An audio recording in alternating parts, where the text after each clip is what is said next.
Père, nous te remercions pour cette grâce que tu nous accordes de pouvoir nous réunir à nouveau devant ta face. Ce matin encore, nous voulons que tu sois élevé et glorifié. Oui, Seigneur, c'est toi qui mérites toute la gloire et l'adoration de nos cœurs. C'est toi, Seigneur, qui mérites d'être assis sur le trône et que nous nous prosternions devant toi, que nous nous humilions devant ta face, Seigneur, parce que, Seigneur, nous sommes rachetés par ton sang précieux, Seigneur. C'est toi qui as accompli l'œuvre.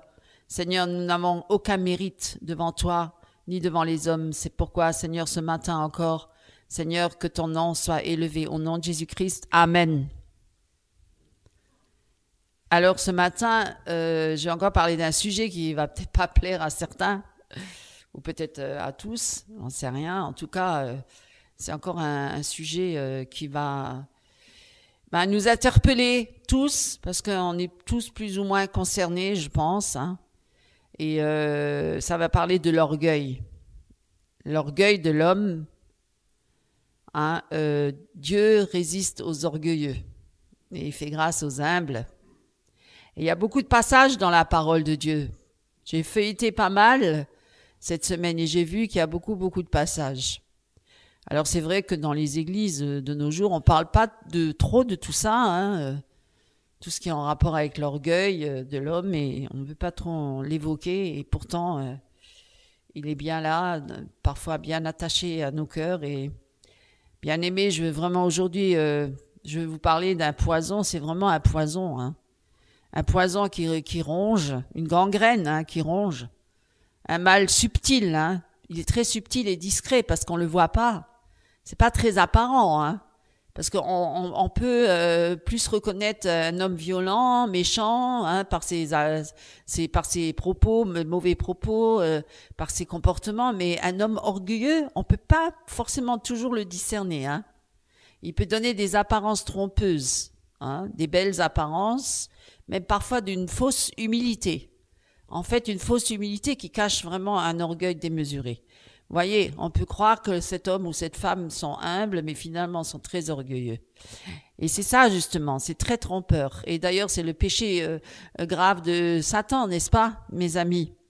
Il peut se cacher derrière un séducteur, hein, un beau parleur, un grand orgueilleux, vous voyez, hein. Mais pourtant, à premier abord, on le voit pas.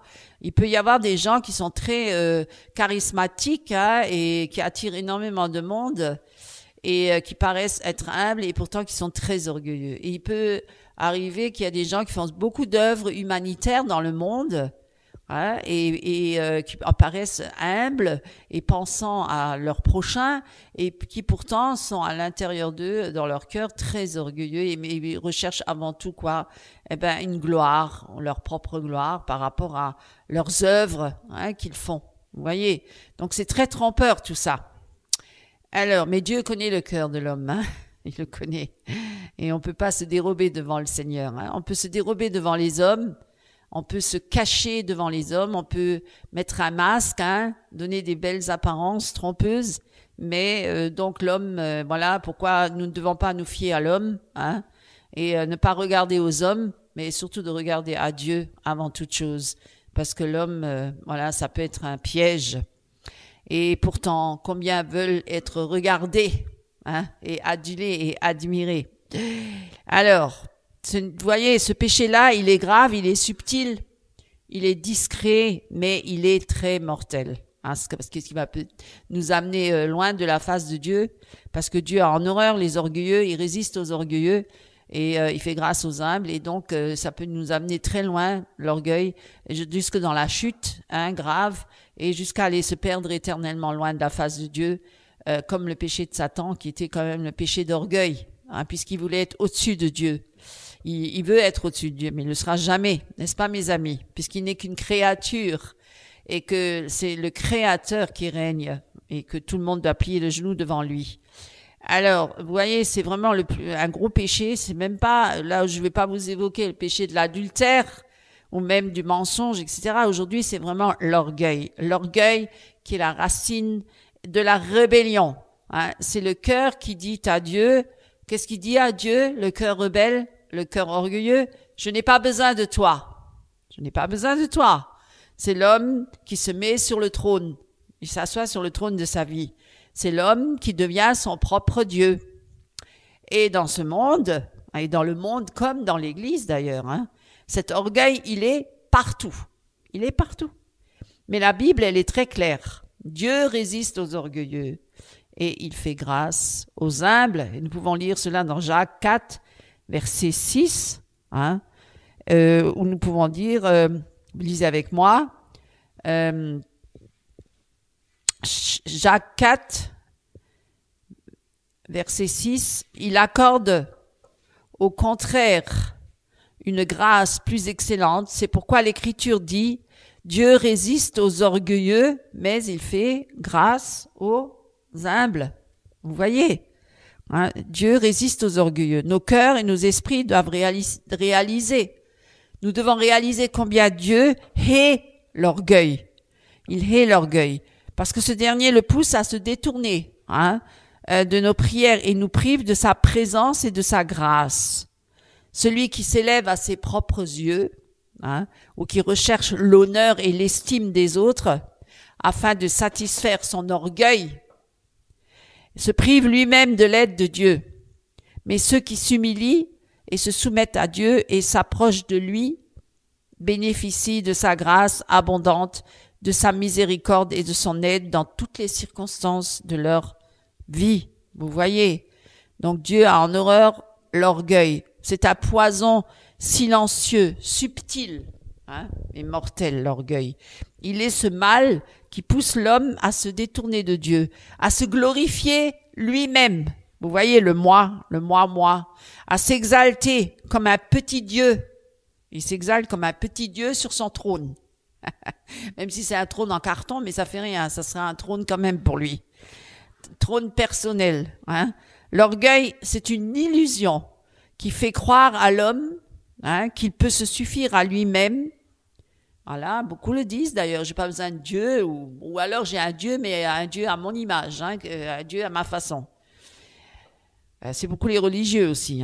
Alors, mais que dit la parole de Dieu à ce sujet?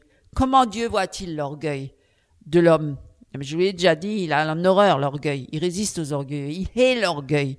Et que nous appelle-t-il à faire en réponse? Eh bien, je vais vous le dire dans tout ce moment-là d'exhortation et d'encouragement également. Ce n'est pas pour juger ou critiquer l'homme. Oh non, il y a des solutions, heureusement, merci Seigneur. L'homme qui est centré sur lui-même, nous le voyons beaucoup, l'homme Dieu, l'homme moi, regardez-moi, moi et moi. L'orgueil de l'homme n'est pas toujours bruyant, non. Il peut être même très silencieux, parfois il est très discret, il peut être même très religieux. Vous voyez, il y a des hommes qui sont très religieux et pourtant qui sont bourrés d'orgueil, même, et ils placent le moi au centre. C'est pas Dieu qui est au centre de leur vie, c'est leur moi. Ils détournent les yeux de Dieu pour les fixer sur soi. Vous voyez, sur soi. Depuis le jardin d'Éden, le diable a soufflé ce mensonge. Vous le savez ça. Vous serez comme des dieux, disait-il. Et ce mensonge, il continue encore aujourd'hui. On l'entend partout, vous êtes comme des dieux, vous êtes des dieux. Vous êtes Dieu. L'homme veut être son propre maître, son propre roi, son propre Dieu. Regardez autour de vous, notre société adore l'homme. Voyez bien, partout elle le glorifie. Elle lui dit, tu es parfait comme tu es. Crois en toi. Tu peux tout accomplir. Ou, si tu n'es pas parfait, eh bien, transforme-toi et recours à la chirurgie esthétique. Change-toi jusqu'à trouver ton image parfaite. Vous voyez, Pourquoi tout ça? Parce que l'homme veut refléter une image parfaite de lui-même. Pourquoi? Pour que les autres le regardent, l'estiment, l'adulent, le considèrent. Oui. On fait le culte du corps, on parle d'estime de soi, de développement personnel, ça on parle même dans l'Église, de puissance intérieure. Mais où est Dieu dans tout ça? On ne le consulte plus, on ne le craint plus, on ne craint plus Dieu. Non, on le prend pour un pote, même certains. On rigole, on s'amuse, Hein, on fait de l'humour. Oui, on a le droit d'avoir de l'humour. C'est pas qu'on doit être tout le temps triste et morne et une tête d'enterrement. Non, absolument pas. On doit se réjouir, mais en Christ. En Christ. C'est pas la même joie que celle du monde. Hein. Ça n'a rien à voir. C'est pas une joie charnelle. Hein. C'est une joie spirituelle. Elle est pure. Elle est sainte. Hein. Elle fait pas des blagues grossières. Hein. On vit comme s'il n'existait pas. Alors, les tours de Babel modernes, elles sont là. Hein. On les voit partout. L'ambition du monde. La réussite sociale, l'orgueil de la vie, l'image de soi. Regardez les réseaux sociaux, on voit que ça. Regardez partout des femmes, des hommes qui sont exposés constamment. Regardez-moi, regardez ma vie, regardez mes enfants, regardez ma famille, regardez mon tatouage, regardez mes muscles, regardez ma chirurgie esthétique, regardez mes cheveux, ma beauté, regardez mes fesses surbombées, regardez, bah oui, écoutez, c'est vrai, il faut quand même le reconnaître, tout ça, c'est quand même de la folie, hein. C'est l'homme sans Dieu, c'est la vraie folie, hein. Regardez même ma prestance, regardez comment je parle bien pour ceux qui sont plus intellectuels, qui sont moins sur le physique.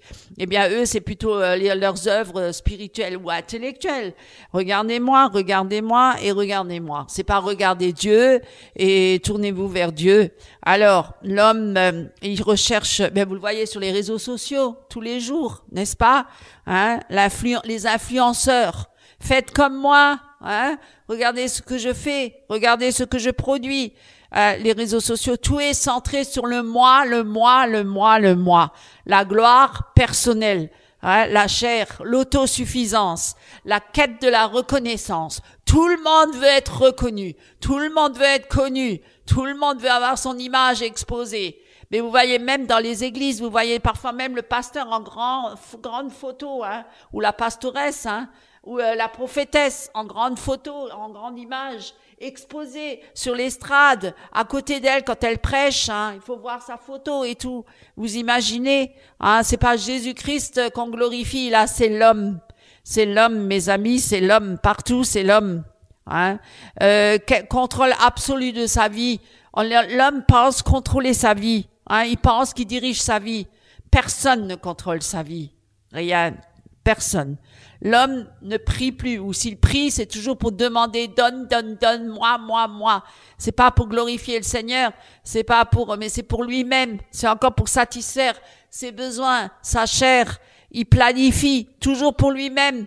Hein, il ne se soumet même plus à Dieu. Il commande Dieu, il ordonne à Dieu, il décrète à Dieu. C'est pas Dieu qui commande, c'est lui, c'est l'homme qui commande Dieu. Ah, il dit, si tu descends pas de là, moi je viens te chercher, hein, bénigne. Ou alors, oui, j'ordonne maintenant et je décrète et je commande. Hein, c'est même pas, Seigneur, est-ce que tu es d'accord avec ça? Non, hein, Dieu, il fait avec. Dieu, il doit faire avec.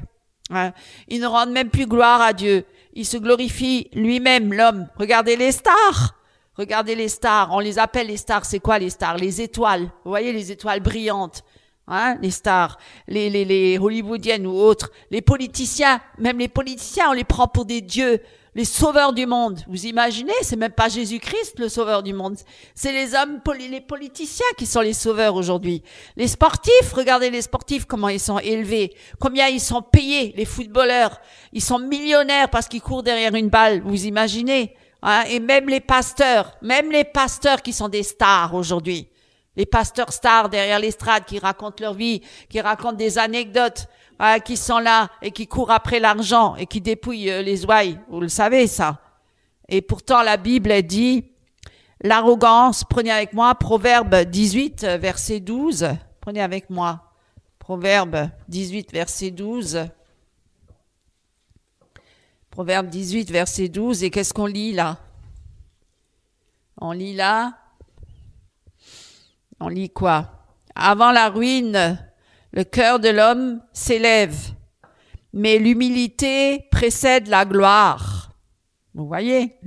L'humilité. L'arrogance précède la ruine et l'humilité précède la gloire. L'orgueil de l'homme dans le monde moderne.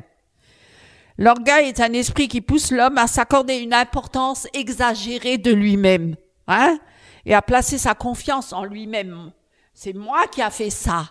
C'est moi qui joue comme ça. C'est moi qui parle comme ça. Ça vient de moi. Ça vient pas de Dieu. Hein? Ça vient de moi. c'est moi qui a dessiné ceci, c'est moi qui a chanté comme ça, c'est moi qui a loué comme ça, c'est moi qui a adoré comme ça. Il y en a même quand ils adorent, ils s'entendent adorer pour se dire ah c'est moi, j'adore, c'est moi qui fais des belles prières. Vous voyez même dans l'église, hein, c'est moi qui fais une belle prédication, hein, c'est moi qui a construit cette ville.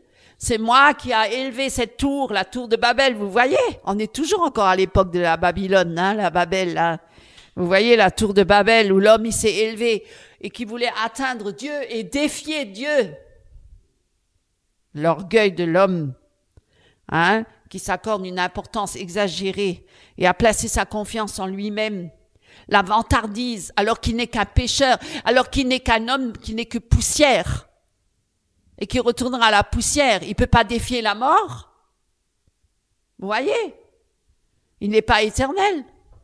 La vantardise et l'arrogance sont des péchés qui sont associés à l'orgueil.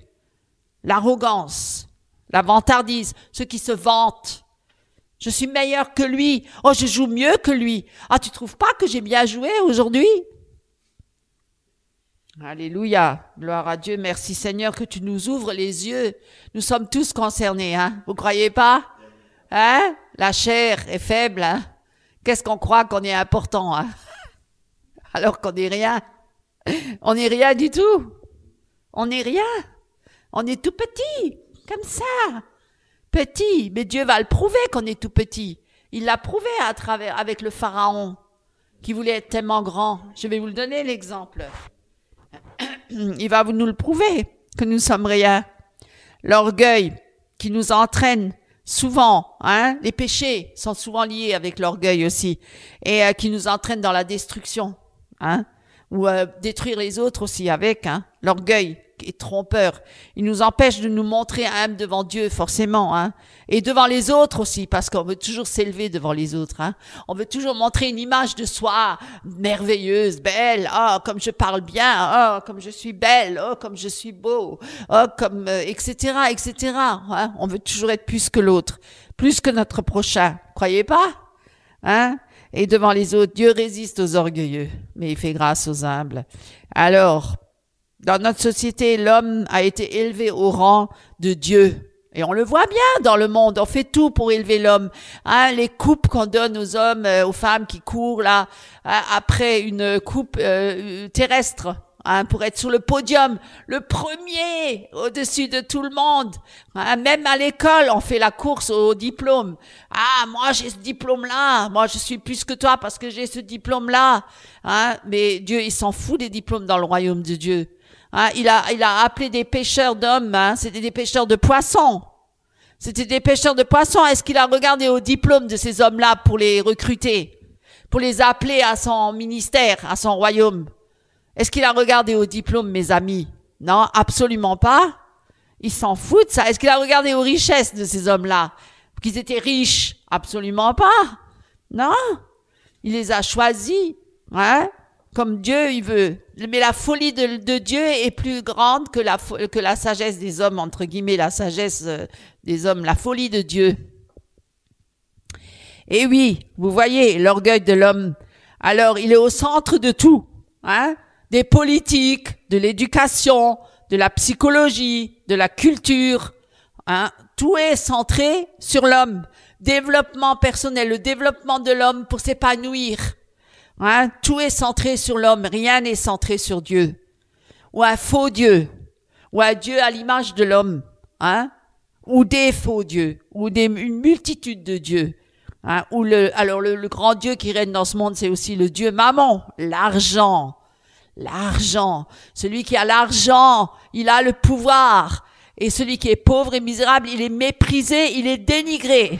Voilà l'homme dans le monde. Voilà l'homme, parce qu'il s'affiche avec sa richesse, avec ses grosses voitures, avec ses grosses villas, avec ses bijoux, avec ses montres, je sais pas comment, les Rolex ou autres, il y a peut-être des montres encore plus chères, non? Avec des diamants, avec de l'or, des diamants, des pierres précieuses, tout ce que vous voulez, pour afficher, montrer, hein, qui nous sommes. Nous sommes riches. Et pourtant, quand il va mourir, on va tout enlever et il sera nu. Nu, je suis venu, nu, je repartirai, a dit qui? Noé. Job. Pas Noé, pardon. Job. Noé aussi était humble. Mais Job a été durement éprouvé. Hein, le diable a dit, oui, mais lui, il est bien, tu le bénis parce qu'il est riche. Enlève-lui voir tout pour voir s'il te bénit encore, s'il te glorifie encore. Merci Seigneur, parce qu'il a vraiment aimé Dieu, il a vraiment glorifié Dieu. C'était pas pour ses richesses. C'était pour Dieu lui-même, L'autodétermination, la vérité, vous voyez, objectif de l'homme sur la terre qui se glorifie lui-même, où tout est centré sur lui. Hein? On n'enseigne plus la dépendance avec Dieu, mais l'autosuffisance, l'indépendance. Je veux être indépendant. Aujourd'hui, vous le voyez, même les femmes, je vais pas critiquer les femmes, mais c'est vrai, est-ce qu'elles ont gagné quelque chose en étant indépendantes? Hein? Elles voulaient tellement l'indépendance. Elles voulaient tellement être les mouvements féministes là et tout ça. Qu'est-ce que ça leur a apporté? Beaucoup de destruction. Hein, à se fatiguer, à s'user 3 fois plus. Il faut être à la maison pour les enfants, mais il faut encore aller travailler. Elles travaillent doublement plus que les hommes. Quelquefois, pas toujours, mais je veux dire, c'est vrai. Hein, elles doivent mettre les enfants au monde, elles doivent s'occuper de l'éducation des enfants et elles doivent encore aller travailler. Vous imaginez? C'est beaucoup, hein, c'est énorme. Elles sont épuisées. Beaucoup de femmes sont épuisées au travail. Enfin, il y a des hommes aussi qui sont épuisés, bien sûr, mais l'homme ne porte pas l'enfant. L'homme n'est pas porteur, ne met pas au monde l'enfant. Hein, l'homme est de toute façon appelé à aller à l'extérieur. Mais la femme était plutôt appelée à être à l'intérieur pour s'occuper des enfants. Mais de nos jours, on peut même plus s'occuper des enfants parce que tout est tellement cher que le système antéchrist actuel pousse la femme à aller travailler aussi parce que l'argent que l'homme rapporte n'est pas suffisant pour gérer toute une famille et d'avoir les fonds nécessaires pour payer toutes les factures. C'est fait exprès, mes amis. Ça, c'est pour éclater la famille. Ça, c'est encore un autre thème. Mais c'est aussi lié avec l'orgueil, l'arrogance de l'homme, hein, parce qu'il n'a pas consulté son Dieu. Dans notre société, l'homme ne consulte pas Dieu, hein, même ceux qui disent, je crois en Dieu, mais quel Dieu ils consultent? Quel Dieu? Faut voir quel Dieu ils consultent, hein. Voilà. Alors, et beaucoup disent, alors l'autodétermination. Beaucoup disent, suis ton cœur. Suis ton cœur, ce que ton cœur te dit. Suis ton cœur. Suis les pensées de ton cœur. Sois qui tu veux être. Même chez les chrétiens, on entend ça. Hein. Sois qui tu veux être. Hein. Tu vas accomplir tes rêves. Ouais, parfait. Tu es parfait tel que tu es. Les slogans modernes, vous le voyez bien, sont révélateurs. Crois en toi. Vous imaginez, crois en toi. Hein, on entend ça. Hein. Crois en toi. Hein. Tu peux y arriver. Hein. Les coachs là, ils sont tous là pour dire crois en toi. Vas-y, avance. Réalise ton potentiel. Vous avez déjà entendu ça? L'esprit New Age, réalise ton potentiel. Tu es capable de tout. Tu es le maître de ton destin. Imaginez, tu es le maître de ton destin. Cette glorification de soi et la continuation directe de la séduction du jardin d'Éden, hein, ça continue hein, depuis ce temps-là. Vous serez comme des dieux. C'est un orgueil hein, culturel, un culte de l'homme. Hein. C'est la glorification de la créature au détriment du Créateur. La science, elle veut expliquer l'univers. Vous imaginez hein. Elle veut expliquer l'univers sans Dieu. Comment elle peut expliquer l'univers sans Dieu alors qu'il est à la base de tout? Vous imaginez? La technologie, elle promet un salut sans repentance. Ah, on n'a plus besoin de passer par la repentance. Hein? L'homme, il se purifie par lui-même. Hein? Il s'auto-purifie, comme on dit. L'homme veut créer une vie sans transcendance avec Dieu. C'est lui qui est Dieu sur la terre. Hein? Il est Dieu. Hein? Il veut créer une vie sans jugement. On ne doit pas juger. Hein? On doit s'aimer les uns les autres. Sans humilité. Et pourtant, plus il s'élève, et on le voit bien dans le monde, et plus il tombe. À un moment donné, un homme qui s'élève énormément ou une femme, on dit « Waouh, mais là, il est au summum et il a une gloire extraordinaire. » Mais ne vous fiez pas à cela. Regardez la fin d'une chose, pas le début, pas le commencement. Regardez la fin d'une vie, pas le commencement. Vous pouvez voir des Ceausescu, des gens comme ça qui se sont élevés, des dictateurs, qui se sont élevés très haut, qui avaient une multitude de gens qui se prosternaient devant eux parce qu'ils étaient considérés comme des dieux, par la force et par l'autorité, par le pouvoir, par la dictature, par la tyrannie. Eh bien, à un moment donné, c'était fini. La chute, elle était là. Vous voyez un Hitler, vous voyez des autres. Ils ont tous chuté plus ou moins quelque part. Vous voyez. C'est pas, ça dure un temps. Mais à un moment, ça sera fini. Vous voyez. Vous ne regardez pas sur le moment ce qui se passe. Regardez plutôt la fin d'un homme, pas le début. Et donc, et pourtant, plus il s'élève et plus il va tomber très bas. Il est perdu, il est vide, en quête de sens dans un monde centré sur lui-même, mais dépourvu de vérité. Il n'y a pas de vérité dans ce monde-là. Il n'y a pas de vérité. La vérité, elle est en Jésus-Christ. L'orgueil dans l'Église. Alors là, mes amis, alors là, l'homme qui est au centre du culte, vous voyez des fois des one-man shows. L'homme, il fait tout le culte. Il chante, il joue, il parle, il fait tout. Il fait tout et tous les multitudes de gens assis et puis voilà. Un orgueil qui a aussi envahi l'Église. Mais ce qui est encore plus grave, c'est que cet esprit d'orgueil là est entré dans l'Église. Ça c'est grave, mes amis, c'est très grave. Oui, dans la maison de Dieu. Aujourd'hui, dans beaucoup d'églises, ce n'est plus Jésus qu'on élève, n'est-ce pas? C'est l'homme. On veut élever l'homme. On prêche des messages centrés sur soi, sur toi. Sur toi, sur ta destinée, entre dans ta destinée, sur ta réussite. Avec Dieu, tu vas réussir. Avec Dieu, tu vas devenir riche, On te dit, tu es béni, tu es puissant, tu es invincible. Joel Austin prêche ce genre d'évangile. Tu es béni, tu es Dieu, I am, tu es invincible. Joyce Meyer et compagnie. Tu dois apprendre à t'aimer toi-même, l'estime de soi. Rick Warren, connaissez, le pasteur, visualise, qui est œcuménique, qui a baissé la main du pape. Visualise ton avenir, déclare-le, manifeste-le, déclare-le ton avenir. Pensée positive, New Age. Mais où est la croix? Où est la croix, mes amis? Où est le sang de Jésus-Christ? Où est la repentance? Où est l'appel à renoncer à soi-même? Puisqu'on dit développement personnel, l'estime de soi. J'ai entendu encore dernièrement, je sais pas si c'était un pasteur, mais en tout cas chrétien, qui disait, faut d'abord commencer à t'aimer toi-même avant d'aimer les autres. Ah bon? Mais il faut plutôt renoncer à soi-même et aimer d'abord Christ avant d'aimer les autres. C'est un faux évangile, Jésus, il nous a appelés à renoncer à nous-mêmes, pas à développer notre vie d'épanouissement personnel. Jésus n'a pas dit réalise-toi. Il a dit, si quelqu'un veut venir après moi, qu'il renonce à lui-même et qu'il porte et qu'il se charge de sa croix et qu'il me suive. Voilà ce qu'il a dit. Voilà ce qu'il a dit.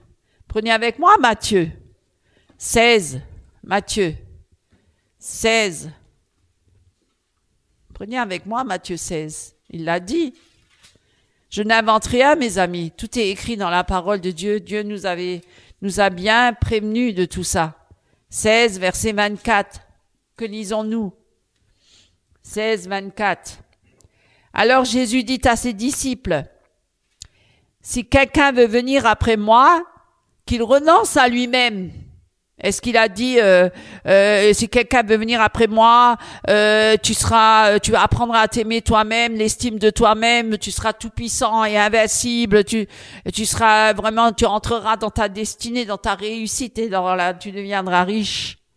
Non, il a dit qu'il renonce à lui-même et qu'il se charge de sa croix et qu'il me suive.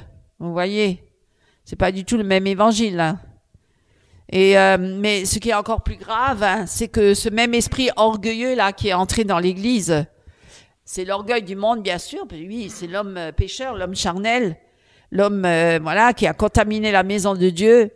Les chairs de nos jours sont devenues des scènes, des pièces de théâtre. On voit, les gens sont très très théâtrales, les chrétiens. Ils sont même rigolos. Ils font rire l'assemblée. Hein, les prédications, les discours sont maintenant des discours de motivation. Hein, c'est plus la parole de Dieu, hein, c'est des discours de motivation. Hein. C'est la croix, elle a été remplacée par des slogans. L'humilité devant Dieu a été remplacée par l'estime de soi. Beaucoup d'églises aujourd'hui sont devenues des centres d'épanouissement personnel. Hein, des centres d'épanouissement personnel.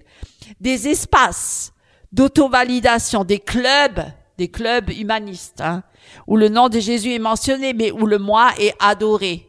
Hein, ils ont plein d'animations, hein, plein d'ateliers, plein de ils ont plein des bibliothèques remplies de livres. Tout le monde écrit son livre, tout le monde écrit sa révélation, etc. Et puis on fait des salles de jeu, on fait plein de choses, même des cafés, théâtres, etc. Comme le monde, hein, comme le monde. Hein.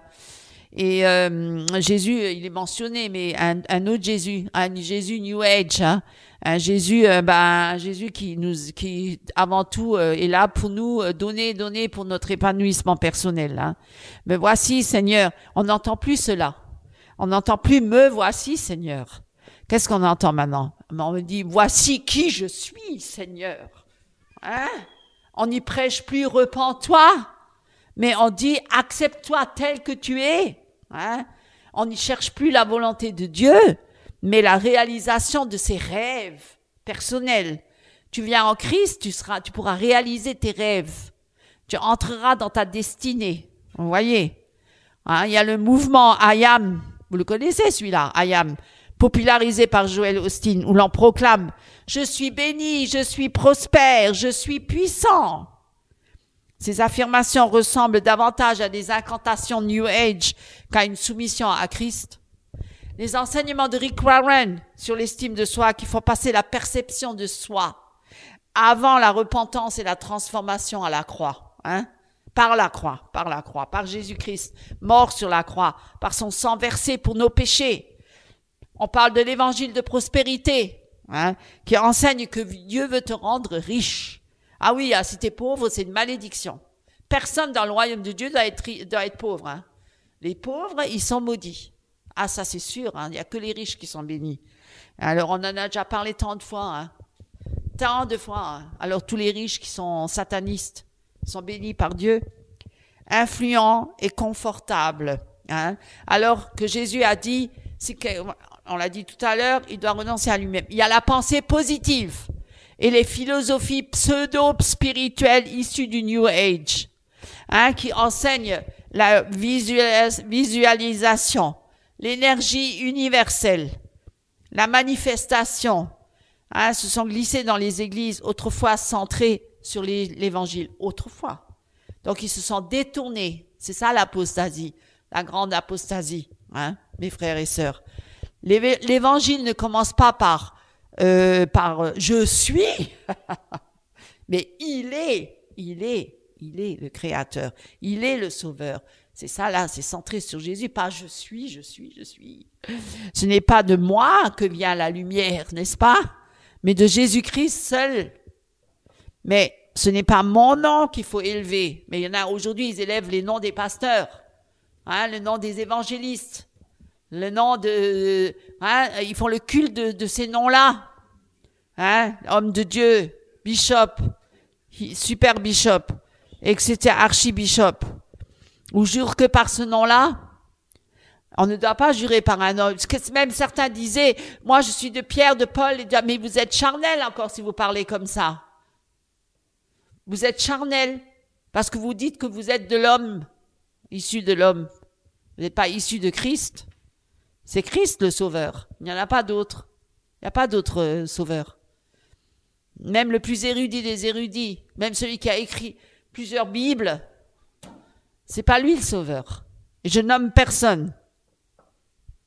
C'est pas lui le sauveur. Qu'est-ce qu'il dit Jésus? Jésus il dit, ce n'est pas mon nom qu'il faut élever, mais son nom. Et il dit quoi? Même Jean le Baptiste l'a dit. Qu'est-ce qu'il a dit? Il a dit, il faut qu'il croisse et que moi je diminue. Hein? Le chrétien orgueilleux oublie qu'il est sauvé par grâce. Le chrétien orgueilleux qui croit qu'il est important.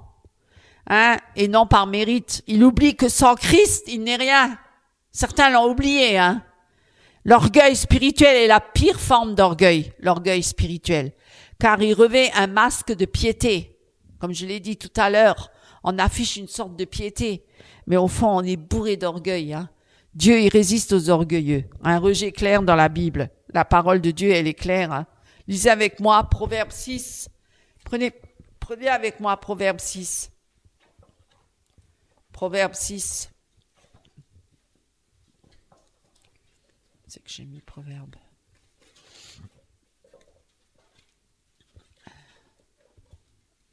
Lisez avec moi Proverbe. Alors.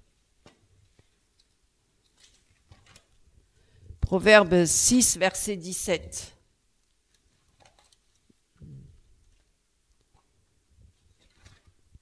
Verset 17.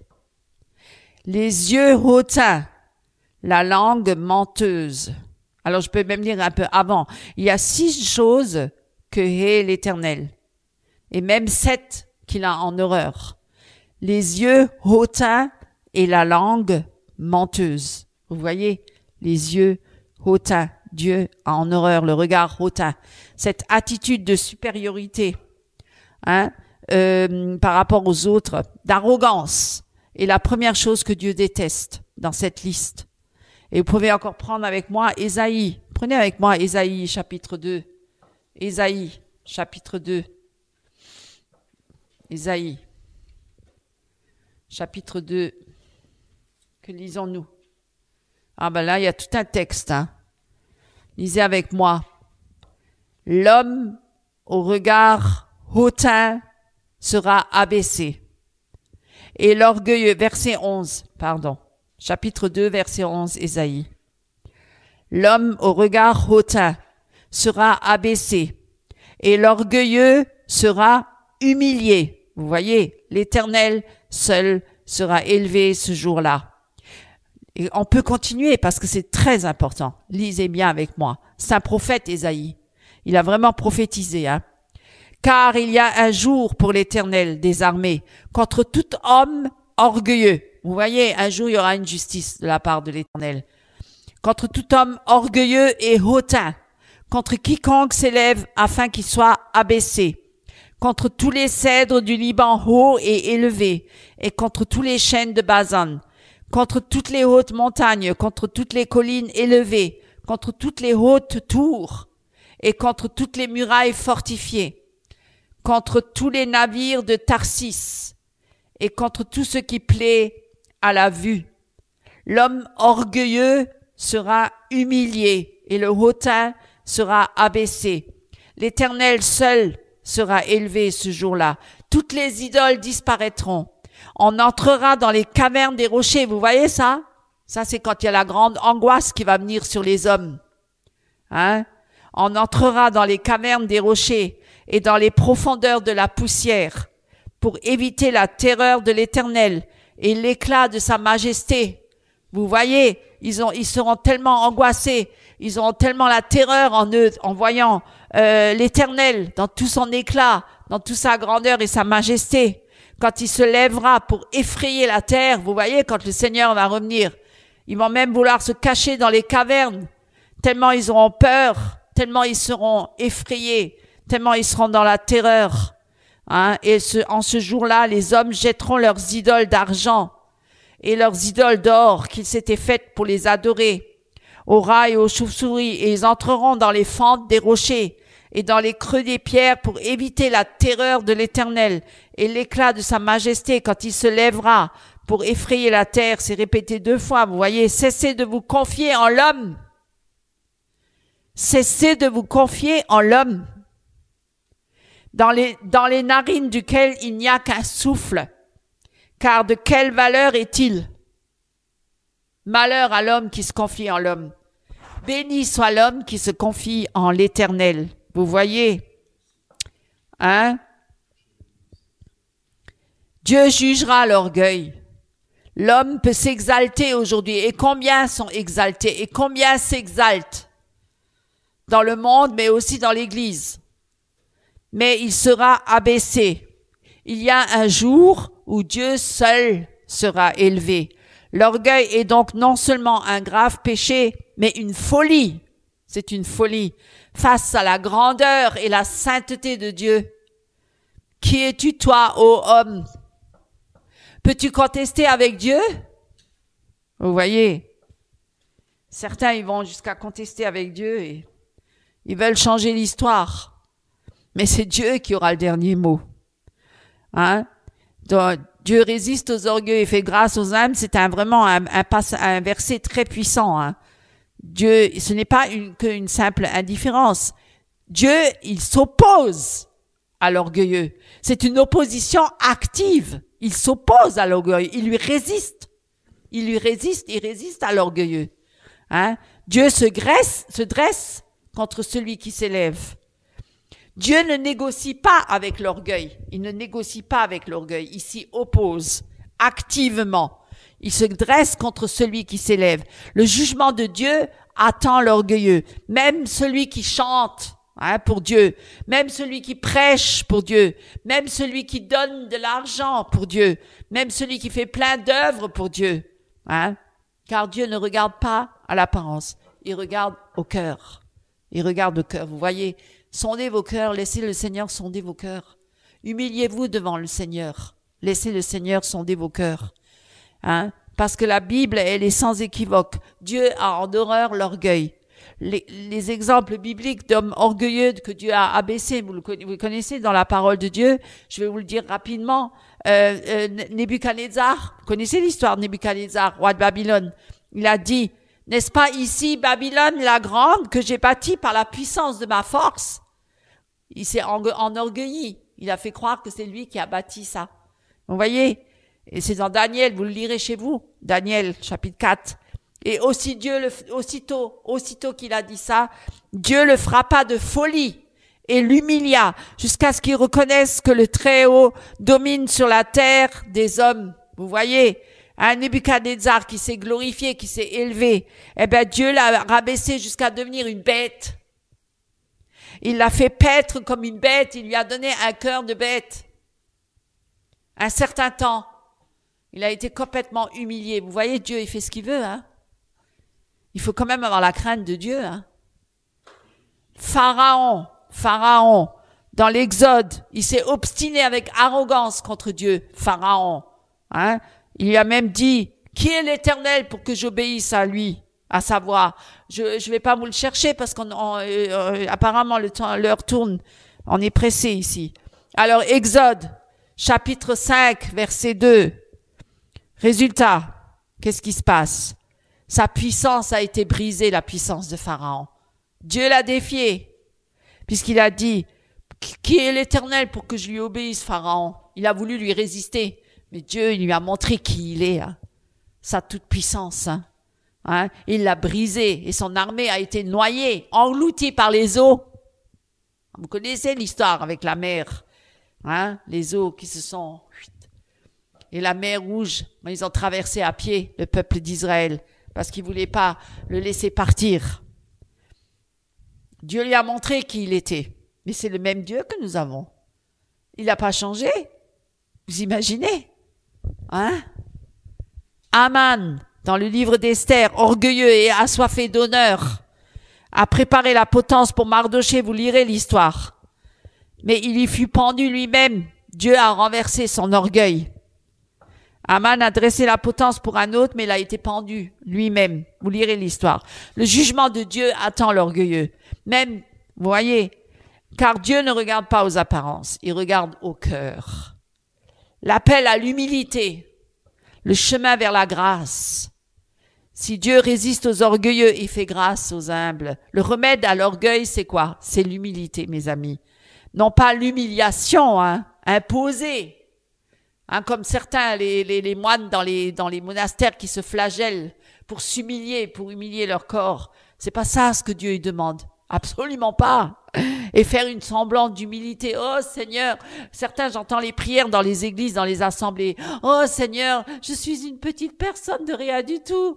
Une minable, une misérable. Il faut pas soi-même se rabaisser trop. Laissez le Seigneur vous humilier. Laissez le Seigneur entrer dans la présence de Dieu.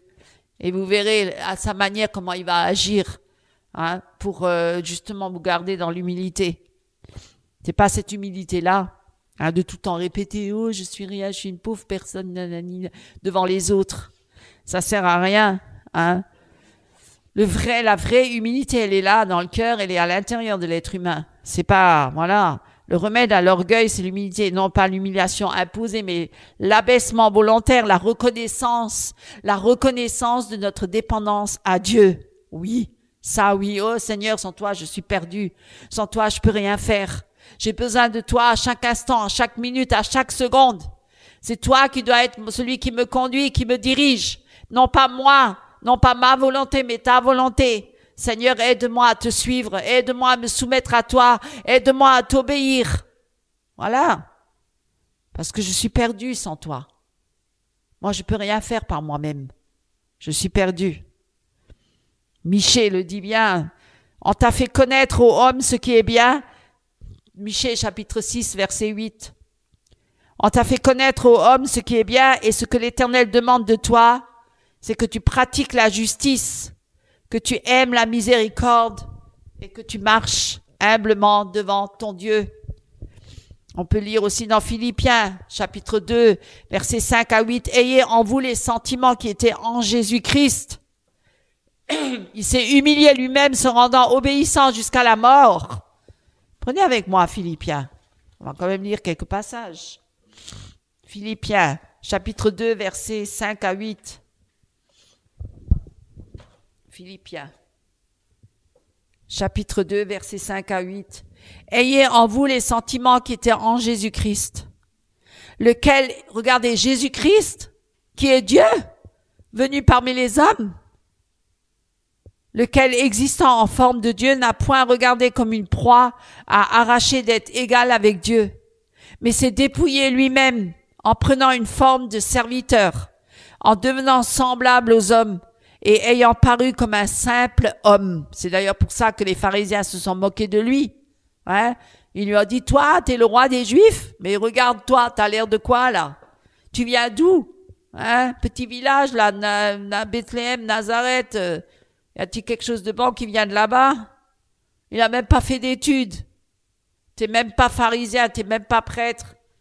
Il s'est humilié lui-même, se rendant obéissant jusqu'à la mort, même jusqu'à la mort de la croix. Vous voyez? Est-ce qu'il s'est élevé avec ses diplômes ou parce que certains qui disent ouais il a fait des hautes études dans la finance et tout, etc. Waouh, ah bon, waouh, pourquoi waouh? Jésus-Christ était fils de charpentier, il a appris un métier tout simple, artisanal. Vous imaginez, est-ce que c'était ça qui était important quand il est rentré dans son ministère? C'est l'obéissance à Christ, à Dieu, l'obéissance à Dieu, à son Père. Hein? C'est pourquoi Dieu aussi l'a souverainement élevé, hein? Et lui a donné le nom qui est au-dessus de tout nom, afin qu'au nom de Jésus, tout genou fléchisse, dans les cieux, sur la terre et sous la terre, et que toute langue confesse que Jésus-Christ est Seigneur à la gloire de Dieu le Père. Qu'est-ce qu'il a dit Hérode Pilate quand il a dit à Jésus, moi j'ai le pouvoir de la vie et de la mort. Jésus lui a dit, il ne t'est donné aucun pouvoir qui n'a été donné par Dieu. Vous voyez? Quel pouvoir ils ont les hommes? Ne craignez pas les hommes si tuent votre corps, mais craignez plutôt celui qui tue le corps et l'âme. Vous voyez, on doit craindre le Seigneur. Une bonne crainte, une sainte crainte. Une sainte crainte. Jésus-Christ est notre modèle parfait. Il s'est humilié volontairement. Il n'a pas dit, oh, je suis le Fils de Dieu, soumettez-vous à moi. Non, il est venu humblement, simplement, comme un agneau immolé il a été. Il n'a même pas ouvert sa bouche. Il n'a même pas ouvert sa bouche en face de ses bourreaux.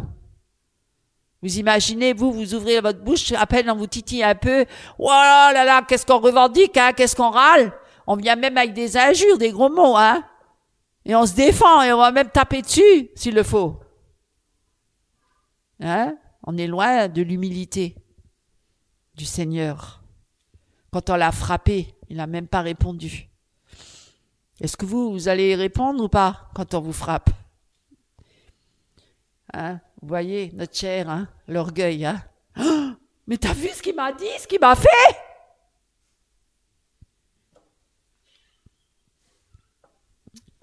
Vous voyez, on a besoin de se repentir, hein, mes amis. L'humilité attire la grâce. L'humilité précède la gloire. Pas la gloire de l'homme, la gloire sur la terre. Certains sont ils sont glorifiés, là. Ils sont tous élevés, là. Regardez les politiciens, les Américains et tout ça. C'est pas ça, la gloire. La gloire devant Dieu, la gloire pas la gloire terrestre, là. Il y en a, ils ont une sacrée gloire, et pourtant, c'est des satanistes. Ça n'a rien à voir, c'est pas cette gloire-là. Faut pas tout confondre, hein. La gloire spirituelle. La souverainement élevée. Dieu résiste aux orgueilleux. Il y a un appel de Dieu dans tout ça. Bien sûr, heureusement, merci Seigneur. Posons-nous la question, qui est au centre de ta vie? Qui c'est qui règne dans ta vie? Est-ce que c'est ton moi?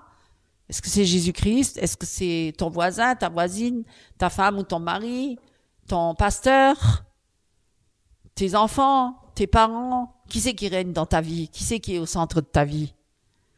Mes frères et sœurs, mes amis, posez-vous la question. Hein? Est-ce que c'est Christ? Est-ce que c'est toi-même?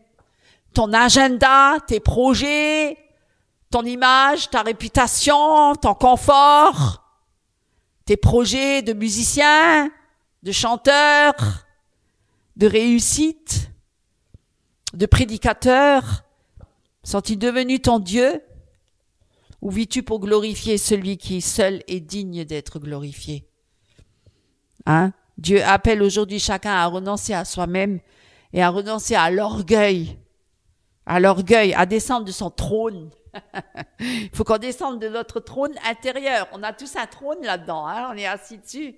C'est moi le roi, c'est moi la reine. Hein? Et à laisser Dieu être Dieu, hein, dans notre vie. Et peu importe ce que les autres font. Ne regardez pas aux hommes. Parce qu'ils cherchent tous leur propre gloire. Tous, du plus petit jusqu'au plus grand. Et du plus jeune au plus vieux. Ne regardez pas aux hommes. Ils sont tous dans ce système-là, de l'antéchrist. Hein? Satan le premier, hein? Il n'a pas supporté que Dieu soit au-dessus de lui. Il voulait être au-dessus de Dieu.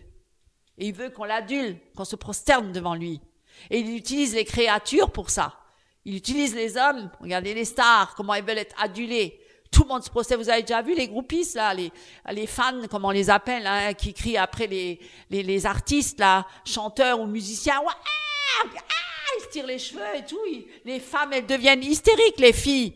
Et les hommes, oh, donne-moi une signature. La signature, ils courent après, ils se font presque écraser, hein, pour courir, pour aller arriver devant la star. Une signature, une griffe, hein, un souvenir, une photo avec lui, une photo. Un selfie. Vous vous imaginez? Quelle folie, hein? Quelle folie, hein? Quelle folie, mes amis. On est vraiment fous, hein? Que Dieu nous délivre, hein, de notre folie. Et puis, il y en a qui recherchent la notoriété et la gloire à travers les pasteurs qui sont connus. Ah, mon mentor, c'est Benny. Ah, waouh. Si c'est Benny, alors là, waouh, ça c'est un grand pasteur. Waouh, attention, il est en ligne directe avec Dieu, ça c'est sûr, hein? Voilà. Hein? Et je ne vais pas tous les nommer, ils sont nombreux ceux qui ont mentor, qui ont Benin comme mentor, ou Kenneth Hagin, ou Kenneth Copeland, ou Joyce Meyer, ils sont tous mentors maintenant, hein. Tous ceux-là, là, les anciens qui sont connus de la nouvelle réforme apostolique, qui sont tous mentors, hein, Bill Johnson et compagnie. Alors, tu viens de Bill Johnson? Waouh. Ah ouais, tout ce qu'il dit, c'est paroles d'évangile maintenant. On adule l'homme. C'est pas Jésus-Christ. Hein? L'Église, peuple de Dieu, j'allais dire, laissez Dieu être Dieu dans votre vie et descendez de votre piédestal. Descendez de votre piédestal et écoutez ce que Dieu a à vous dire. Hein? Je veux pas de ton apparence religieuse, on s'en fout. Dieu, il s'en fout de ton apparence religieuse. Même tes belles paroles, tes belles chansons, tes belles prestations, même comment tu joues bien, comment tu danses bien, comment tu chantes bien, comment tu prêches bien, comment tu es bien assis sur ta chaise à écouter tous les dimanches ton pasteur, combien même tu fais tes services dans l'église, Tes petits services, certains, des grands services. Peu importe. C'est le cœur que Dieu y regarde et voit. Hein? Il veut ton cœur. Il veut un cœur brisé, un cœur humilié, un cœur repentant. Un cœur vrai. Pas un cœur menteur. Un cœur humble. Aujourd'hui, si on reconnaît, et je me mets dans le lot, hein, croyez-moi, hein, c'est pas parce que je suis là en train de parler comme ça. Hein. Si tu reconnais que l'orgueil s'est installé dans ta vie, eh bien même subtilement, hein, parce que c'est très rusé, c'est très subtil. On croit qu'on est humble encore, et pourtant on est déjà parti dans l'orgueil. Et si tu as mis tes projets avant la volonté de Dieu, hein, et que tu t'es mis toi en avant Dieu, que tu t'es glorifié dans ton ministère même, certains se glorifient dans leur ministère, croyez-moi. Hein, ils montent en grade, ils deviennent des super bishops et des super apôtres, hein, mandatés, hein, super apôtres des nations. Dieu parle qu'eux à travers eux, des super prophètes. Ils ont des visions et des prophéties tous les mois, hein, sur les nations. Voilà, tous les dimanches. Hein. Tu t'es glorifié, si tu t'es glorifié dans ton ministère ou par ton intelligence ou ta piété même, oh je suis humble, je crois en Dieu, mais je suis une petite servante de rien du tout. Mais on se sent, rien que déjà de le dire, c'est déjà de l'orgueil. Ta piété, ton image, hein. Oh, est-ce que je présente bien? Est-ce que j'ai bien parlé aujourd'hui, mon frère ou ma sœur? Est-ce que j'ai bien prêché? Est-ce que j'ai bien... Voilà. Hein, on demande même l'avis des hommes. Si tu as cru que tu pouvais contrôler ou manipuler ou construire ta vie sans Christ, sans lui, sans Dieu, ou manipuler Dieu, certains manipulent même Dieu, hein, eh bien on doit se repentir. Moi je vous invite vraiment, aujourd'hui c'est vraiment une invitation à la repentance. Hein. Je pense que ça concerne beaucoup de monde. Hein. Descends de ton trône, du trône de ta vie, et laisse Dieu reprendre la place qu'il mérite. Laisse-le reprendre la première place. Celui qui est assis sur le trône, c'est Dieu. Et lisez avec moi dans Psaume 34, où je vais vous le dire comme ça. L'Éternel est près de ceux qui ont le cœur brisé. Hein?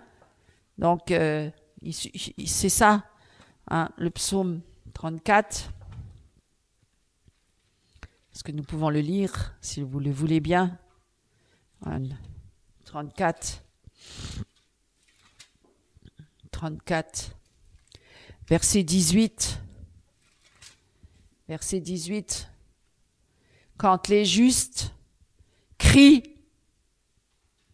l'Éternel entend. Il les délivre de toute leur détresse. L'Éternel est près, 19, est près de ceux qui ont le cœur brisé. Il sauve ceux qui ont l'esprit dans l'abattement. Voilà, mes amis. Hein? Je vous invite vraiment à plier le genou devant le Seigneur. Pas seulement physiquement, hein, mais vraiment de cœur. Hein? Et tu peux même confesser, dire, Seigneur, si je suis monté trop haut, je me suis pris pour quelqu'un d'important, pardonne-moi, je veux descendre, je veux m'humilier. Je ne suis rien sans toi. On va prier comme ça.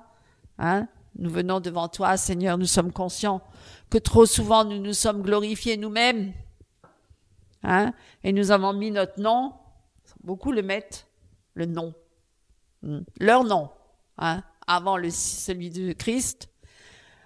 Ah, Seigneur, sauve-nous. Nous avons cherché notre propre intérêt, hein? Même dans le côté spirituel, pas que dans le monde. Hein? Notre confort et notre gloire, pardonne-nous, Père. Brise en nous l'esprit de l'orgueil, vraiment. Fais de nous un peuple humble, prosterné, pur, humble. Que ton nom seul soit élevé, que ton règne vienne, que ta volonté soit faite et non la nôtre, au nom de Jésus-Christ. Amen. Amen. Bonjour mes frères et sœurs en Christ, mes amis.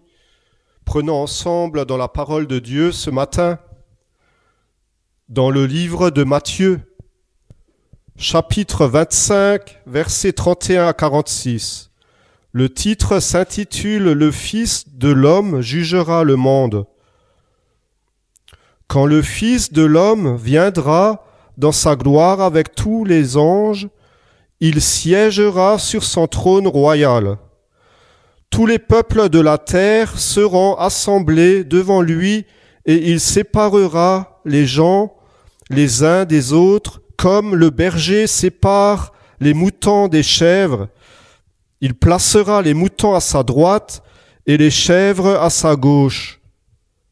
Alors le roi dira à ceux qui seront à sa droite, « Venez, vous qui êtes bénis par mon Père, et recevez en héritage le royaume qui a été préparé pour vous depuis la création du monde.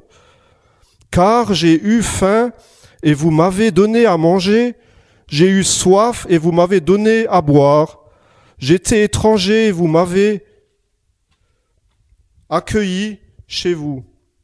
J'étais nu, et vous m'avez habillé, j'étais malade, et vous m'avez visité. J'étais en prison et vous êtes venus me voir. Ceux qui ont fait la volonté de Dieu lui répondront, alors, Seigneur, quand t'avons-nous vu affamé et t'avons-nous donné à manger, ou assoiffé et t'avons-nous donné à boire? Quand t'avons-nous vu étranger et t'avons-nous accueilli chez nous, ou nu et t'avons-nous habillé? Quand avons-nous vu malade ou en prison et sommes-nous venus te voir? Le roi leur répondra, je vous le déclare, c'est la vérité, chaque fois que vous l'avez fait à l'un de ces plus petits d'entre les miens, c'est à moi que vous l'avez fait. Ensuite, le roi dira à ceux qui seront à sa gauche, allez-vous-en loin de moi, maudits, allez dans le feu éternel qui a été préparé pour le diable et ses anges. Car j'ai eu faim et vous ne m'avez pas donné à manger. J'ai eu soif et vous ne m'avez pas donné à boire. J'étais étranger et vous ne m'avez pas accueilli. J'étais nu et vous ne m'avez pas habillé. J'étais malade et en prison et vous ne m'avez pas visité. Ils lui répondront, alors eux aussi, Seigneur, quand avons-nous vu affamé, ou assoiffé, ou étranger, ou nu, ou malade, ou en prison, et ne t'avons-nous pas secouru? Le roi leur répondra, je vous le déclare, c'est la vérité. Chaque fois que vous ne l'avez pas fait à l'un de ces plus petits, vous ne l'avez pas fait à moi non plus. Et ils subiront la peine éternelle, tandis que ceux qui ont fait la volonté de Dieu iront à la vie éternelle. Amen. Soyez richement bénis. Frères et sœurs en Christ, chers amis, chers invités, chers internautes, soyez richement bénis ce matin. Nous avons déjà été bénis et c'est vrai que le Seigneur nous a aussi quelque part parlé ce matin au travers de l'exhortation de mon épouse sœur Karine. Et nous avons besoin effectivement de reconsidérer même nos voix, parce que l'orgueil, qui est réellement à l'abri de ce fléau? Aujourd'hui, nous devons vraiment veiller, mes amis, veiller et prier. Amen. Et Dieu aujourd'hui nous appelle à le servir. C'est ce que nous allons voir, frères et sœurs en Christ. Être au service du Seigneur. Alors j'aurais commencé peut-être un petit peu d'histoire. Je le ferai très rarement. Mais je pense que à partir d'aujourd'hui, je vais peut-être un peu plus parler de l'histoire biblique, du peuple d'Israël, etc. Donc, le peuple juif était prisonnier à Babylone. Et il était prisonnier pour une période de 70 ans, nous dit la parole de Dieu, nos Écritures. Et 70 ans, être un prisonnier esclave, mes amis, c'est pas rien. C'est pas rien. Et ce qu'il faut savoir, c'est quand il a été libéré, ce peuple, le peuple juif, il y avait à peu près 50 000 personnes juifs qui sont retournées à Jérusalem. Donc une petite partie. Une petite partie, hein. Et bien entendu, c'est Dieu qui les accompagnait sur le chemin du retour. Amen. Ils étaient guidés par le Seigneur. Dieu était avec le peuple juif. Amen. Dieu veille toujours sur son peuple.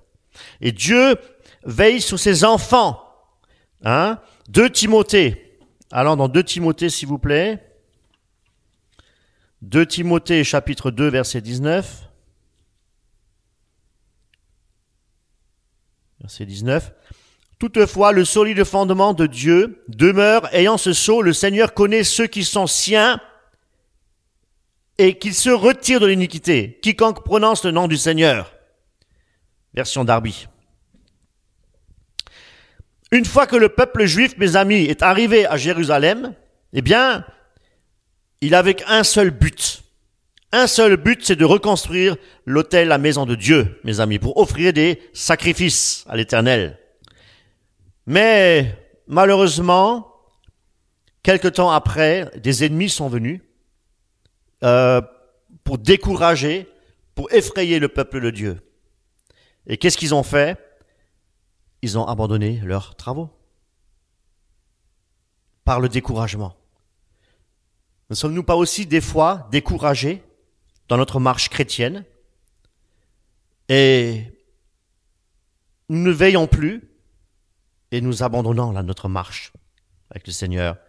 Des circonstances qui se mettent en place, des choses qui nous perturbent au niveau de l'âme et de l'esprit. Alors on devient plus léger, on n'est plus assidu à la prière, voyez-vous, et on abandonne les travaux. Chacun était concentré à ce moment-là à ses propres intérêts, peuple juif, pour travailler dans leur propre maison. On ne travaillait plus pour la maison de Dieu. Ils étaient découragés.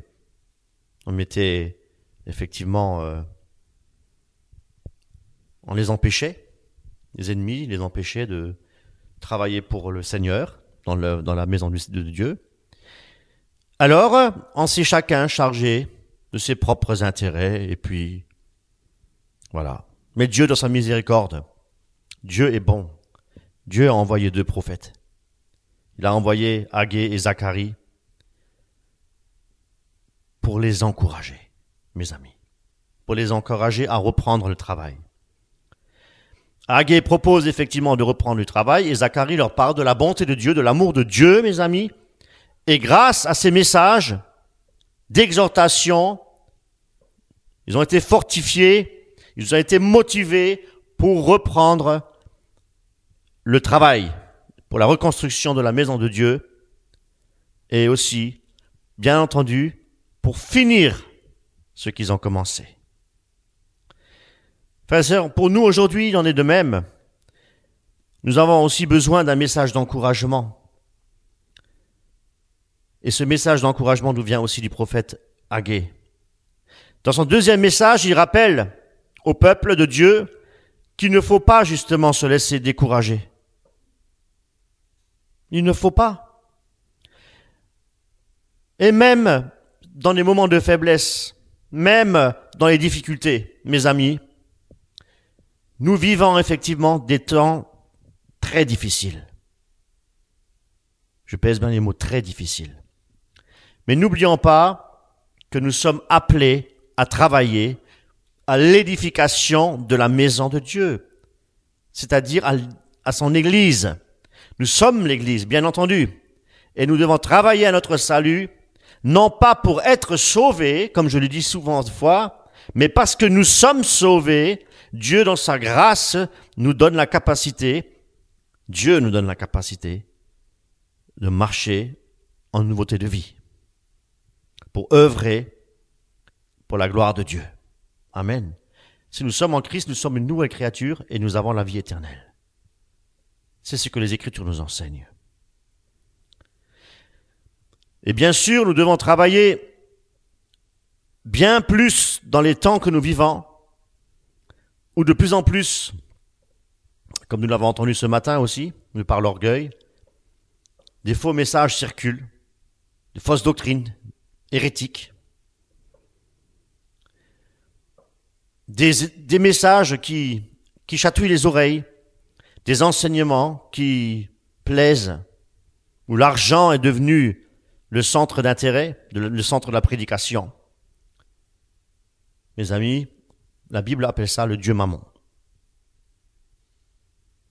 L'apôtre Jean nous avertit aussi dans 1 Jean, on va y aller, 1 Jean, chapitre 2, verset 18.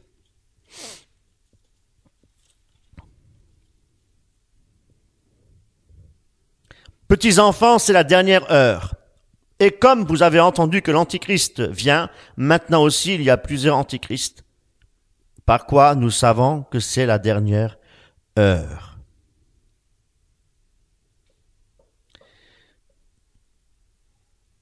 Mes amis, nous sommes dans la dernière heure. Nous y sommes. Le retour du Seigneur est proche et imminent. Nous le constatons autour de nous, à travers les médias. Les choses ne vont plus.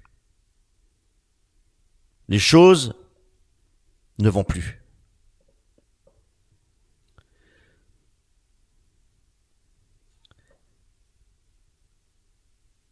C'est pourquoi nous ne devons pas lâcher prise. Nous devons continuer à bâtir la maison de l'Éternel. Comprenez-vous? Nous devons continuer. Nous avons cette tâche de bâtir la maison de Dieu, c'est-à-dire d'œuvrer dans le corps du Christ. Et nous sommes l'édifice de Dieu. Dans 1 Corinthiens 3, il est dit, car nous sommes ouvriers avec Dieu. Nous sommes le champ de Dieu, mes amis, l'édifice de Dieu. Et si nous œuvrons dans ce but, dans le but, c'est-à-dire de contribuer à l'édification du corps, eh bien Dieu promet aussi de bénir notre travail.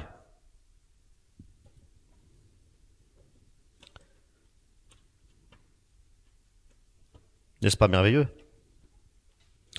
Agée, chapitre 2, verset 19. La semence est-elle encore dans le grenier? Même la vigne et le figuier et le grenadier et l'olivier n'ont pas porté de fruits. Dès ce jour-ci, je bénirai. Mais Agée ne s'arrête pas là.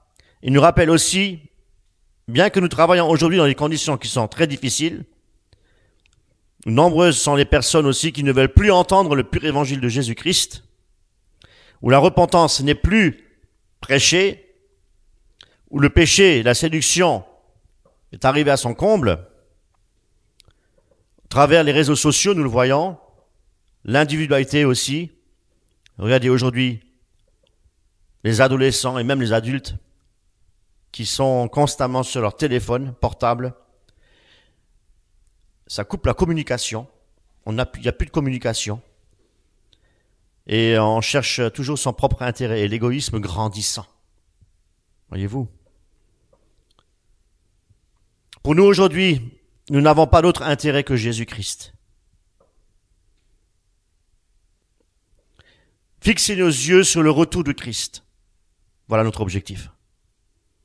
Veillez et priez. Car nous ne connaissons pas le retour, son retour. Dieu seul le sait, le Père. Donc nous devons veiller et prier pour être prêts le jour de sa venue. C'est ça notre travail. Nous devons œuvrer pour le Seigneur au sein du corps du Christ. Nous devons nous préparer. Nous devons travailler dans la vigne du Seigneur. Nous édifier en Jésus-Christ, à travers sa parole. Édifier notre prochain, notre frère, notre sœur. Nous sommes des pierres vivantes, nous dit la parole de Dieu. Nous avons été rachetés par le sang de Jésus-Christ. Et Jésus, lui, il est qui? Il est le fondement et la pierre angulaire.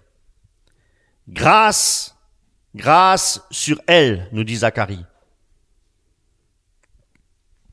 Voyez-vous, les prophéties de l'ancienne alliance se sont déjà réalisées en grande majeure partie. Mais elle continue aussi encore à nous parler aujourd'hui, parce que la parole est vivante et efficace. Nous devons toujours garder à l'esprit que ça reste la parole de Dieu. Le peuple de Dieu devait souffrir, c'est vrai, quand ils étaient en captivité. Mais pour nous aujourd'hui, nous traversons également des épreuves. Nous traversons des épreuves, je dirais même, les mêmes épreuves. Le peuple de Dieu attendait la délivrance. Ils attendaient la liberté. Et nous attendons notre liberté et notre délivrance au retour de Jésus-Christ.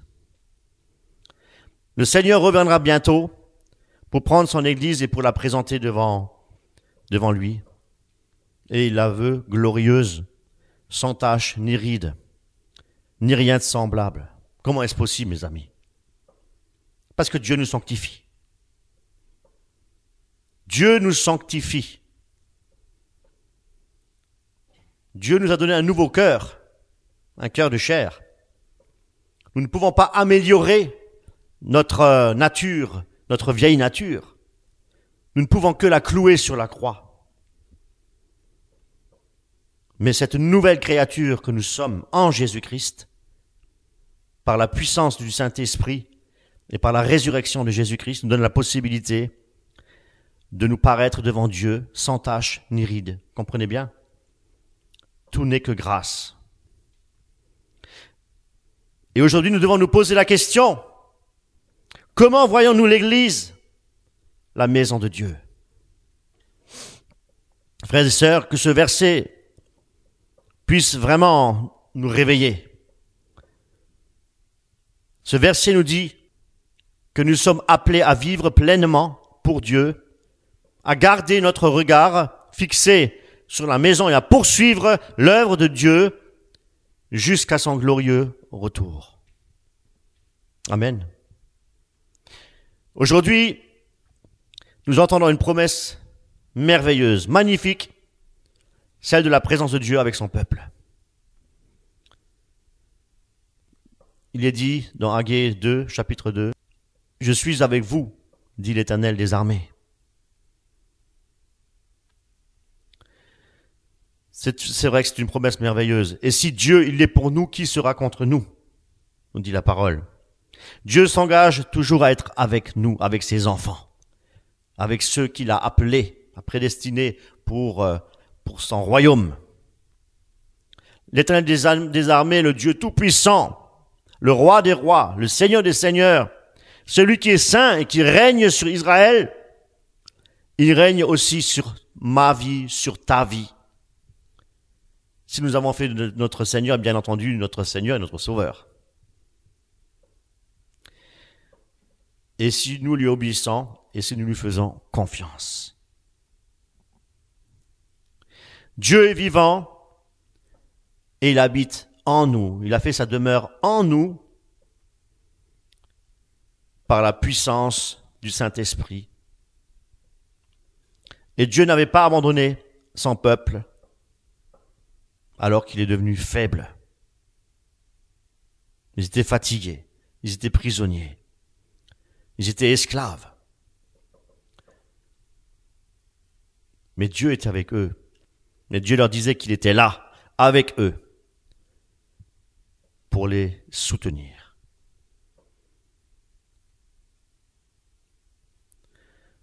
Eh bien, la même promesse nous est donnée pour nous aujourd'hui. Dieu ne nous abandonnera jamais. Si quelqu'un quitte la main de Dieu, ce sera l'homme. Parce que l'homme est infidèle, mais Dieu reste fidèle.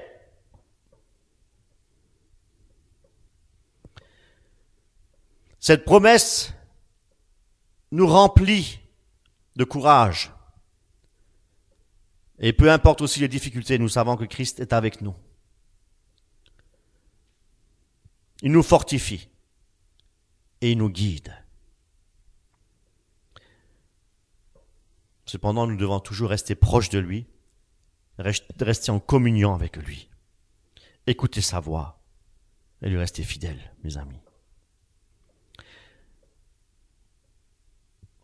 Jésus de dire, voici, je suis avec vous jusqu'à la fin du monde.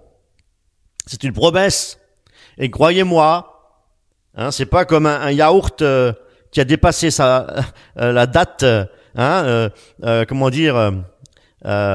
date d'expiration, exactement. Et c'est pourquoi il n'est jamais trop tard encore de revenir à Jésus. Nous pouvons encore venir à Jésus-Christ. Il ne se lasse pas de pardonner. Et sa parole est puissante encore pour nous sauver aujourd'hui. Amen. Parce que sa parole est la vérité. Et c'est la vérité qui nous affranchit pour nous rendre réellement libres. Vous voulez la liberté? Vous voulez être heureux? Eh bien, nous devons mettre notre confiance en Jésus-Christ. Nous devons porter notre croix et suivre le Seigneur. Et quand il dit qu'il sera chaque jour avec nous, eh bien,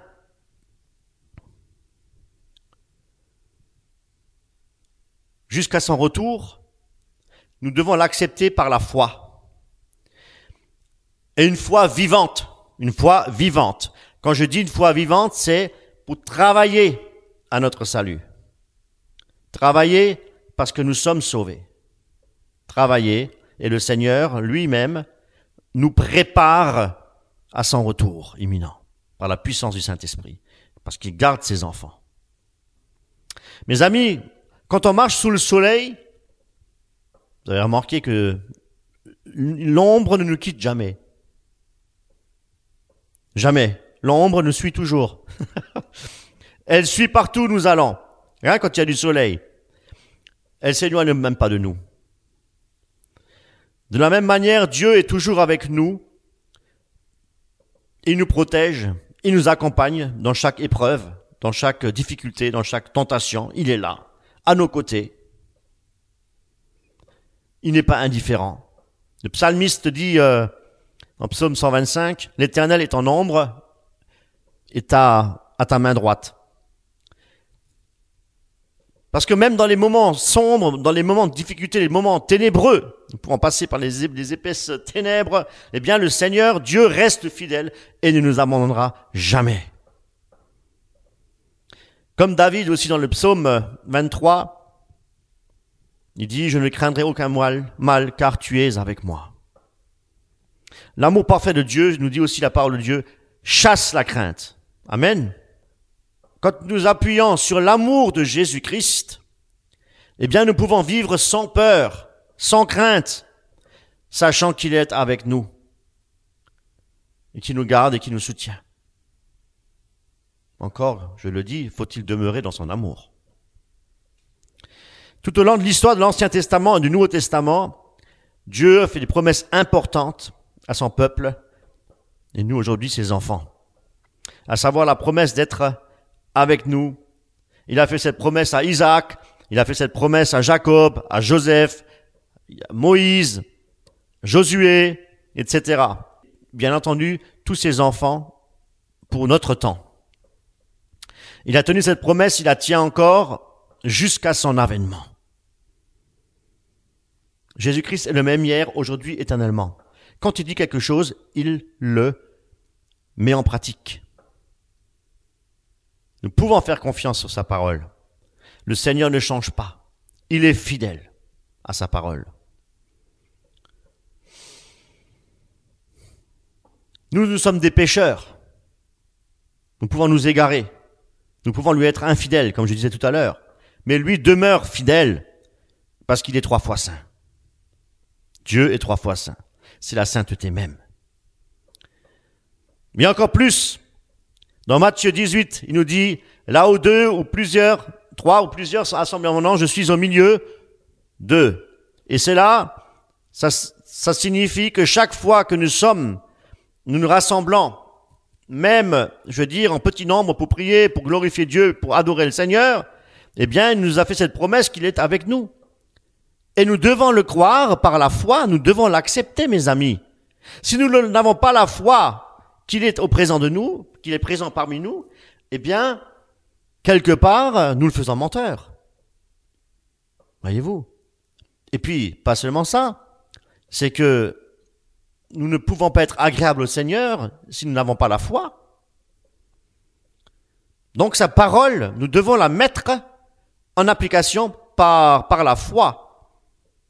Et si nous manquons de foi, nous dit la parole de Dieu, nous devons le lui demander qu'il augmente notre foi. Amen. C'est ça. Haggée 2:5, la parole demeure au milieu de vous.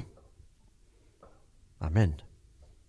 Bien les frères et sœurs en Christ, aujourd'hui, nous voulons méditer sur l'importance de la parole de Dieu et du travail que le Saint-Esprit fait en nous, dans nos vies.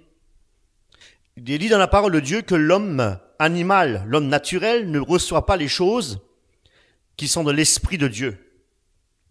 Eh bien, nous ne pouvons pas comprendre la parole de Dieu avec notre propre intelligence.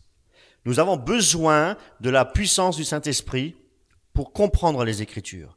Parce que toute Écriture est inspirée de Dieu. Aujourd'hui, nous avons bien plus que ce que le peuple juif avait dans son temps. Nous avons aujourd'hui la grâce de Dieu. Nous avons aujourd'hui le Saint-Esprit, l'Esprit de Dieu, qui est descendu le jour de la Pentecôte. Et c'est lui qui nous aide à comprendre la parole de Dieu. Et non pas seulement nous aide à la comprendre, mais il nous aide également à l'appliquer dans notre vie. Car le Saint-Esprit, c'est la puissance de Dieu même. C'est la puissance de Dieu même.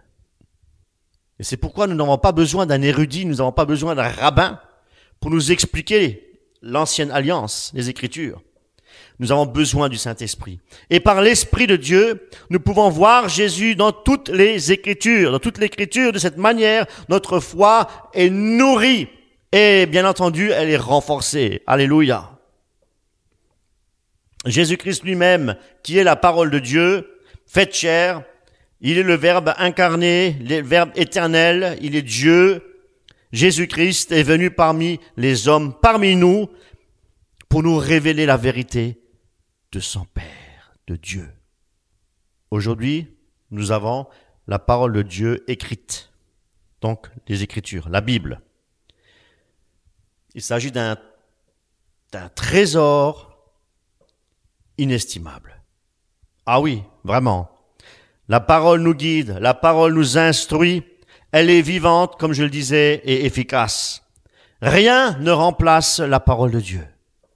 Aucun livre dans ce monde, aucun livre philosophique, rien.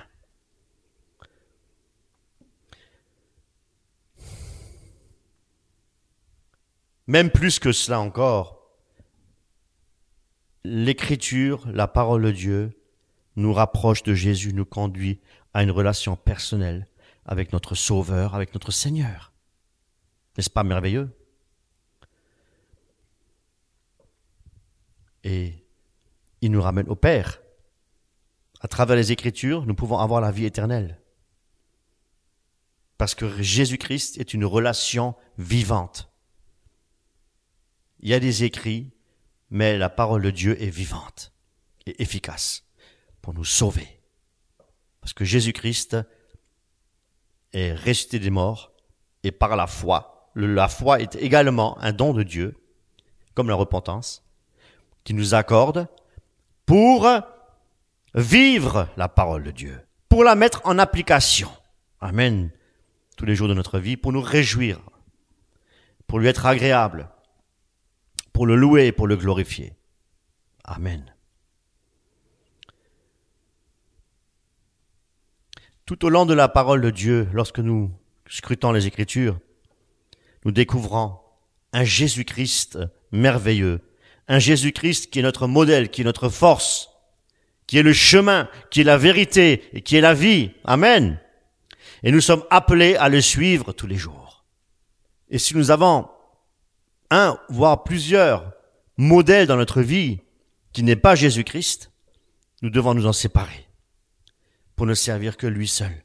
Dieu est un Dieu jaloux. nous devons nous donner 100% pour le Seigneur. Que Jésus-Christ soit notre Seigneur, notre Maître, pour qu'il puisse vivre pleinement en nous par son Esprit Saint. Et pour nous enseigner, pour nous fortifier, nous rendre capables aussi d'accomplir sa volonté. Dans Haggée 2, 5, on y va tout de suite. Haggée 2, prophète Haggée 2, verset 5.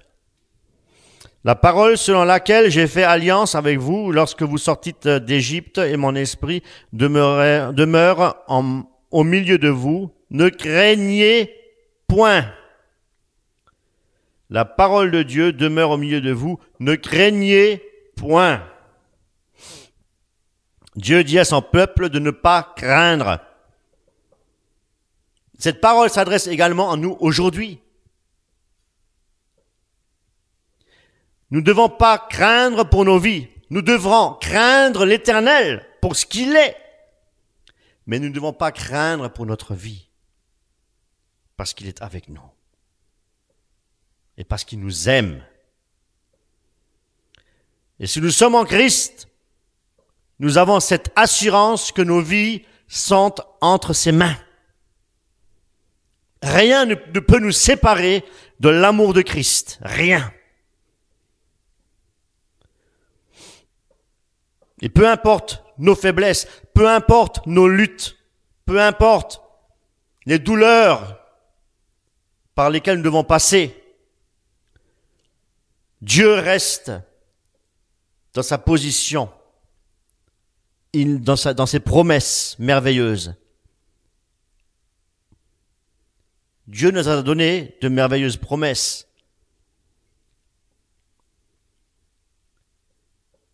Sa parole vivante, son esprit puissant et sa présence à nos côtés. Avec lui, nous pouvons avancer sans crainte, accomplir son œuvre et vivre pour sa gloire.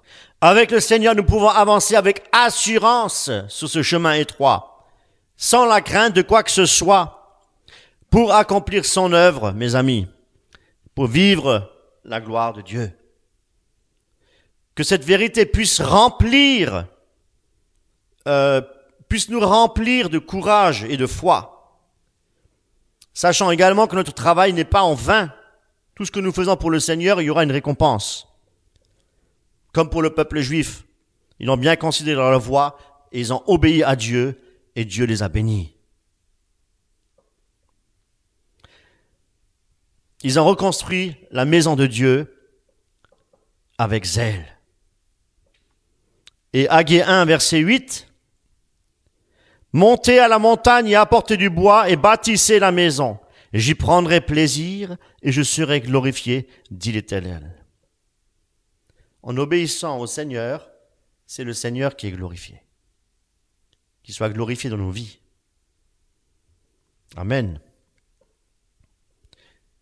Que Dieu nous remplisse de son esprit tous les jours de notre vie. Pour que nous puissions être transformés et être des modèles et des témoins fidèles de sa parole. Alléluia, que le Seigneur soit glorifié. Amen.